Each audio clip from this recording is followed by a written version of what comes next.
喺香港，想將工廈單位改用途，主要涉及城市規劃、地契、消防條例3個層面。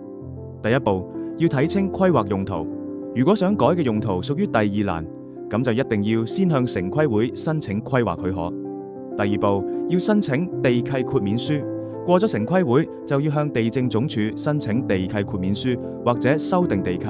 咁樣先唔會違反地契。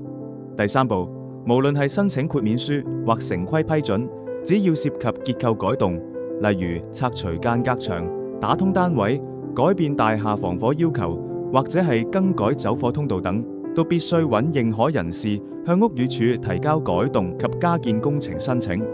如果未經批准就改用途，地政總署一經發現，有權將物業釘契，最嚴重甚至可以收回土地。